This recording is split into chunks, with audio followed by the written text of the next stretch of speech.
Right, Jay Bothroyd, how confident should Arsenal be right now? It's a derby, first and foremost, which means, obviously, it's whoever turns up on the day. Obviously, there's huge negative around Arsenal because Gabriel now is injured. He's going to be injured for, it could be a month. We'll hear from Arteta at 1 o'clock, so hopefully we'll get an update on the time scale. But that's a massive blow because he's great in both boxes. He's physical. He's got a great partnership with Saliba. But again, I think it will be just a tight game. Form goes out the window. And Tottenham have some players that can hurt Arsenal as well. I think Palhinha in there as well, that defensive rock, he's been fantastic. I feel like this is a game where probably Xavi Simons, he needs to, stand up now and start being more creative. I think he's played well in parts this season, but I feel like he could be the catalyst in opening defences up, especially, going forward in them wide areas. Who should replace Gabriel? Because there are options. Tough one, because quite a lot of them. Yeah, I probably would push Calafiori into the centre-back and then play Luis Skelly. Because they've got Nkapie, they've got Mosquera, Benjamin White. Yeah, I mean, listen, there's a lot of options there. There are options, and that's one thing that Arsenal do have. They have good depth in their back line, but I probably would put Calafiori left centre-back, and then I'd put Miles Lewis-Skelly in at left-back. Right, OK. Who's more important to Arsenal, Gabriel or Saliba?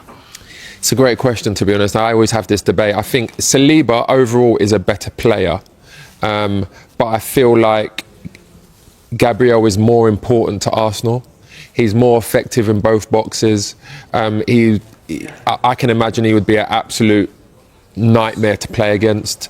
He gets really tight, he don't let you turn, he's physical, he's strong, he's good in the air.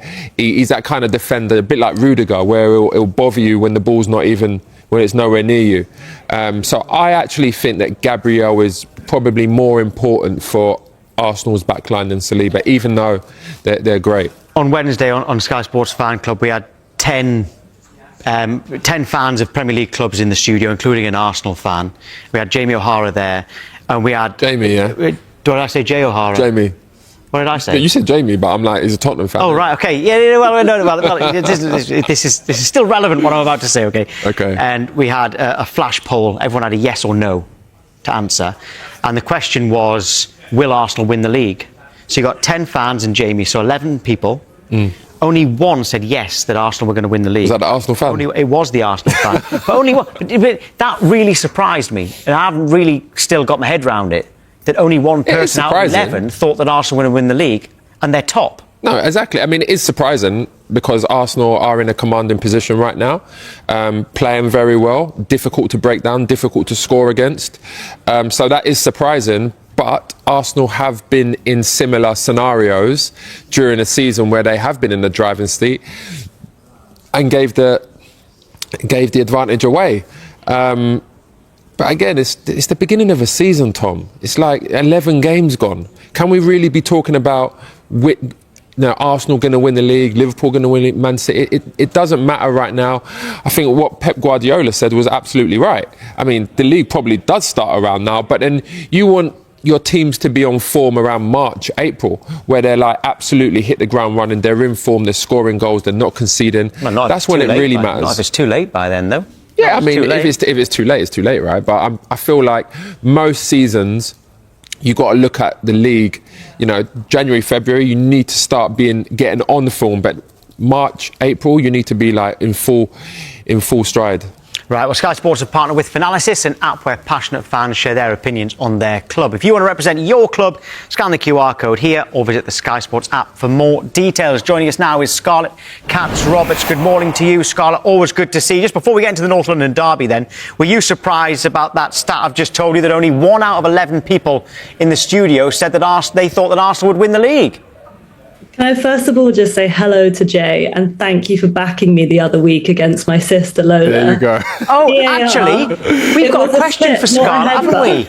I've just remembered. We've got a question. The question that... So your twin sister, for anyone that doesn't know, Lola, supports Liverpool. And she had a question that she wanted us to ask you, which was it a headbutt or was it a genuine slip? Tell us what she means, Scarlett. Look, Like I said, VAR wasn't around in 2017 when Lacazette got a late winner against Leicester. I was going to give it to her to celebrate in her face, and I tripped on the edge of a rug and fell down onto her knees. And of course, she interpreted that as a headbutt somehow. But, you know. The thing is, if you headbutt her knee, it probably did more damage to you than her anyway. So was it a knee or was it, oh, well, anyway. What did you think about the kind of lack of confidence outside of Arsenal fans that you're going to win the league, even though you're top? I mean, as an Arsenal fan, it's unsurprising, to be honest with you. We don't have concrete evidence to put in front of other fans of us winning to kind of combat the narrative that we aren't winners, despite actually being the most consistent team points-wise for the last 3 years. So I'm not surprised. And, you know, honestly, in terms of the overall picture, does it really matter if other fans want to write you off? Probably not. I think there is a lot of noise around Arsenal because they haven't won in a long time. There always will be. My hope is just that the players are focused and relaxed, and I kind of think that's all that matters. I actually feel like this is the most important point of the season now. Arsenal have lost Gabriel. Because I feel like he's so important to the way Arsenal play. He's so important in both boxes. And in the past, Arsenal have struggled without Gabriel. So this is a moment. I know that there is depth with players that Arsenal can bring in, but ultimately that kind of loss in the North London derby is going to be difficult to play without him. I agree, and I think this week is a gut check in many ways. You know, Tottenham, Bayern, Chelsea. One way or another, we're going to learn a lot about this team on the other side of this. And I think in terms of Tottenham, as you allude to, the question isn't really, are Arsenal better than Tottenham? They are. The question is, can Arsenal be Arsenal without so many players? and without Gabriel, you know, that is, when you have such high quality players, it doesn't really matter about the depth. Hincapié captained Ecuador in the week, but someone as influential as him, there is inevitably going to be a drop-off in quality when you don't have him. So Jay said to put Calafiori into centre-back and Miles Skelly into left-back. What would you do? You know what? I agree with Jay, actually. You two love each other, don't you? We've got that. I'm not letting you two on together. We've got a good relationship now. This is too nice. Jay, do you know what, Scarlett? Jay argues with everybody just for the sake of arguing. He'd argue with himself who's in a room on his own. But with you, he agrees with everything you say. It's very different being on with Jamie O'Hara and being on with Jay, I'll tell you that. You should see when me and Jamie O'Hara are on together. Are you nervous, Scott? I mean, going into a derby, most fans, a mixture of nervous and excitement, but mainly nervous and dread in some cases. How are you feeling going into this one?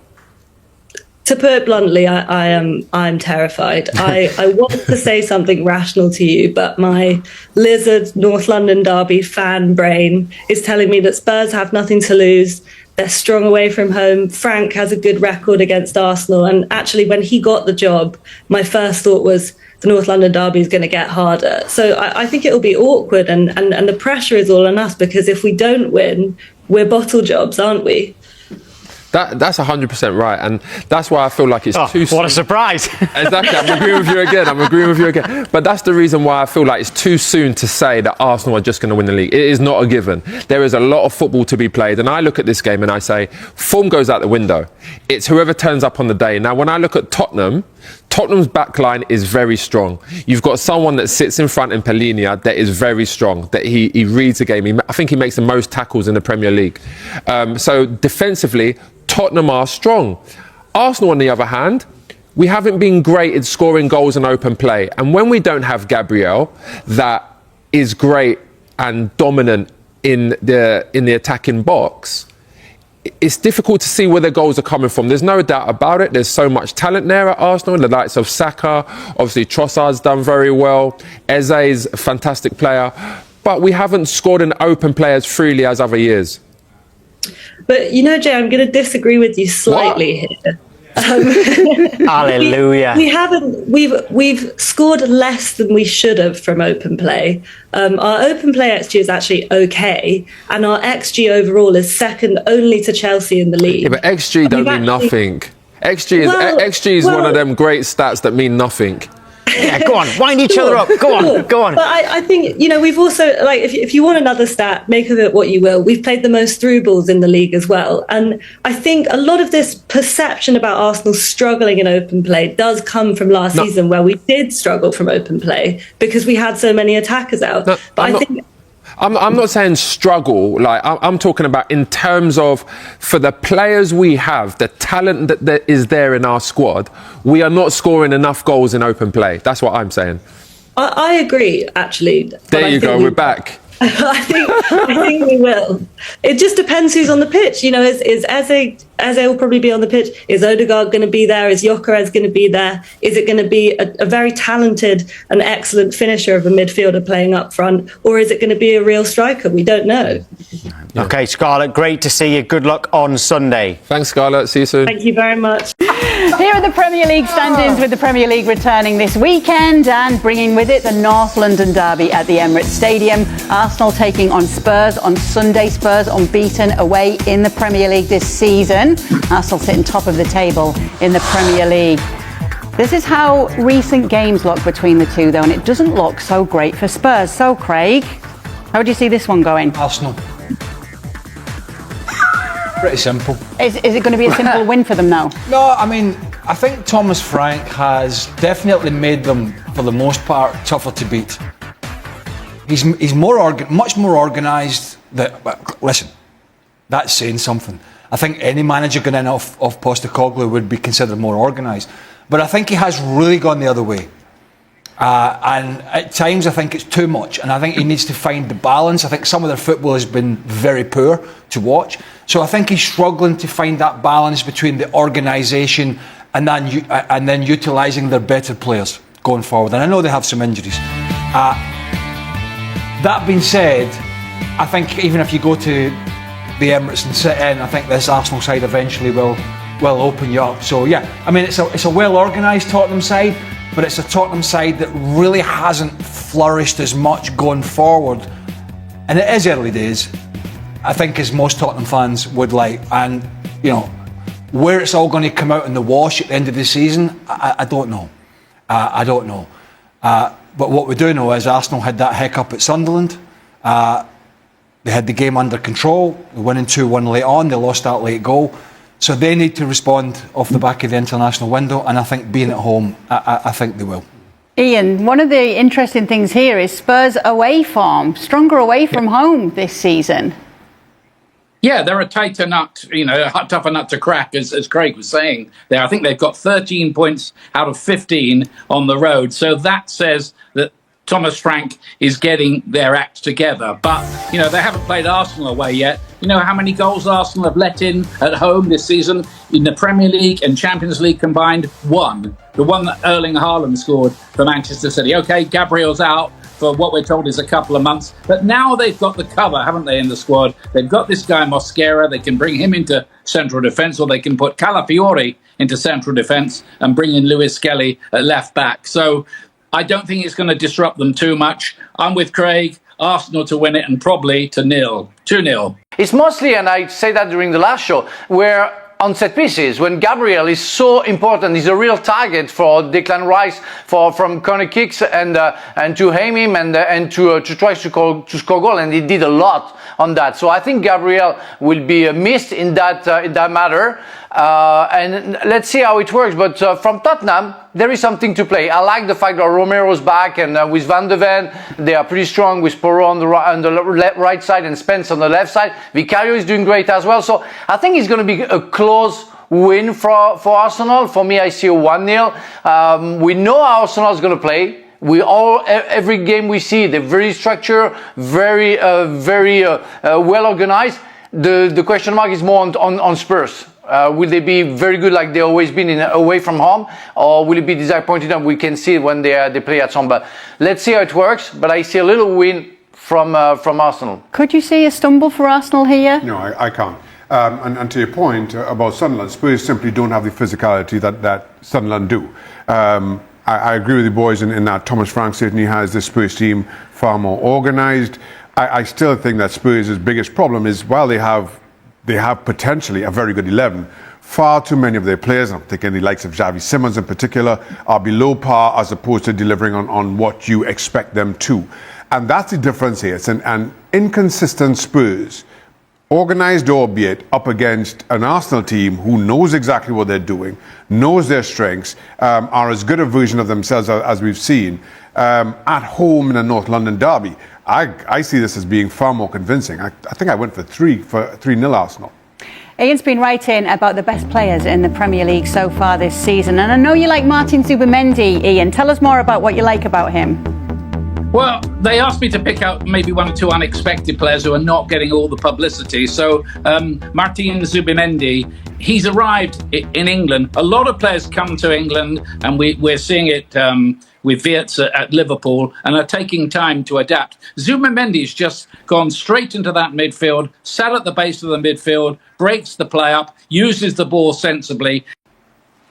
You could watch 12 Arsenal games and talk about everybody else and not talk about him. And that's not a bad thing. He is a little bit under the radar in terms of, you might look at him and say, well, pass it forward a bit quicker, pass it forward more. But he just links the play up seamlessly. He's not the most physical player, but he gets himself in good positions. He's always available to get the ball from the fullbacks or the centre halves. And the simplicity of his play just leads to he's like the oil in the chain. He just keeps it going. He's never going to. I mean, he might pop up now and again with a goal like that, but it's not going to be a lot. He's just a guy in there that links it all together. And I think the fact that he does it under the radar, for the most part, is a good thing. And I think he does it well. He's almost like a guy who, every week, he's pretty much a 7 or 8, an 8 out of 10. Your manager knows what you're going to get from him. It's simple stuff, it's link up, he's got consistency, and he's happy, it seems, for others to go and pick up the headlines. The Sakas, the Rice, the Odegaard, Gyökeres, whoever it is. They go and they grab the headlines. And Zubimendi's the type of player, he just gets in there and he does his job. And thus far, as Ian said, he's done it very well. Now, we've got a bit of a spoiler alert from Craig as to who he thinks will win this game. But we're going to get a specific prediction tomorrow because he's on tomorrow's show. That's why his name's not on this list here. I'm not doing it now. This is how things look, though. The problem for Arsenal is that everybody unanimous in what they think it's going to be. Shaka, you've got quite the win there for Arsenal now. Yeah, like I said, I am unconvinced by Spurs in so many departments. Unconvinced up against an opponent such as Arsenal. On their day, they can be an outstanding team, but too often you have too many underperformers, too many passengers. Arsenal never seem to have those. And at home, a game as emotionally charged as this one, I think they win this quite easily. You've been a little bit generous, Ian, not quite so generous as Shaka. Yeah, I tell you what, though, I tell you what's interesting about the way the games are phased this weekend. Manchester City, if they beat Newcastle away, that is a bit of an if, would only be a point behind Arsenal when that North London derby starts. So they've closed the gap and they've looked ominous, haven't they? City, particularly against Liverpool recently. You know, Haaland can't stop scoring. Doku's terrorising defences. So, I mean, it's good for the title race. But what will be the situation when that game kicks off? But I do think Arsenal will win it. Yeah, I just think they're the better side. Yeah, and a little bit tighter for you, Frank. Yes, because I really think that there aren't a big margin between the two, a big gap, between the two teams, and also because Arsenal, we know how they play. They're not going to look for, that brilliant, petulant win. They're going to do what they have to do. So 1-0 is going to be enough, and they're very well organized, they're very structured. So 1-0, and they can keep the clean sheet, and it's going to be enough. And they're going to win that game. It's what I think. But Spurs can surprise, and they have qualities, and they've showed away from them that they are capable of tormenting, I would say, Arsenal. But I know why Xhaka did 3-0. Is there an Italian player playing for Spurs? No, I don't think so. It's only one. And there is a Calafiori on the left side, exactly. So I know why he put 3-0. That's why. He has something against Italy right now as well. The future of Ethan Nwanery's potential loan move is suddenly uncertain, as Arsenal remain wary of repeating past setbacks caused by injuries. According to recent reports, the club is open to sending the young midfielder out on loan this winter, but the idea raises immediate questions. Nwaneri has become the talk of the moment after a report from the Daily Mail suggested that Arsenal are considering a temporary move for the 18-year-old. Despite his limited minutes this season, the thought of letting him leave, even temporarily, comes with significant doubts. Back in October, Mikel Arteta publicly insisted that Nwaneri would have plenty of opportunities to play, pointing to the fact that the teenager had already been called upon when Martin Odegaard was injured. "I don't know, but I don't work with expectations," Arteta said at the time. "I work with what the players can give in the context of where the team is at that moment." Ethan played 2 Premier League matches early on because Martin was out. He's played in other competitions and he'll play more. Yet the reality has been very different. Nwaneri has logged fewer than 500 minutes this season, appearing in just 5 of Arsenal's 11 Premier League games, none of them as a starter. His only starts came in the 2 EFL Cup wins over Port Vale and Brighton, and in the 3-0 Champions League victory against Slavia Prague. The arrival of Ebereki Eze and the promotion of Max Daumann have tightened competition even further. And despite injuries to Odegaard, Bukayo Saka, and Noni Madueke, Nwaneri's pathway has only narrowed. It's easy to forget how young he still is. At 18, and having first debuted at just 15, like Daumann, these are formative years where consistent playing time is crucial. The busy festive period could open that door, but with Odegaard, Madueke, and Kai Havertz all nearing their returns, there's a real chance Nwaneri could slide even further down the pecking order. This is why a January loan sounds logical on paper, but it also sets off alarm bells. Arsenal's season has already been shaped by injuries for the second year in a row, and squad depth has never felt more essential. A single setback among the attacking players over the holiday fixture run could thrust Nwaneri back into an important role almost overnight. The more sensible approach may be to reassess in the summer, once the squad naturally reshapes and the club have a clearer picture of their needs heading into 2025. Only then would a loan feel more secure, ensuring Nwaneri actually gets the minutes he needs rather than risking another stalled development. Even then, nothing is guaranteed. Supporters will remember Serge Gnabry's loan to West Brom, intended to push him closer to first-team football, but ultimately a move that derailed his progress before he rebuilt his career in Germany. Arsenal's recent history with loans has been mixed at best, and too often unsuccessful. For now, the club must weigh the immediate needs of the squad against the long-term growth of one of their brightest prospects. Whether a loan becomes the right option, or another cautionary tale, remains to be seen. But the complexity of Nwaneri's situation extends beyond simply playing time and squad depth. Inside the club, there is an ongoing debate about how quickly young talents should be exposed to the pressures of elite-level football. Some staff members argue that Nwaneri's technical level is already above many players his age and that keeping him close to Arteta's structure will accelerate his development. Others believe that without consistent starts, and without a clear pathway to earn them, his progress could plateau. The uncertainty has also stirred conversation among supporters and pundits. Several former Arsenal players have expressed concern that the club may be repeating old patterns, where promising youngsters become trapped between first-team aspirations and inconsistent minutes. Others, however, believe the club is being careful for the right reasons, protecting a player who still needs physical development before facing the demands of weekly Premier League battles. This internal and external pressure has placed added scrutiny on Arteta's handling of young talents this season.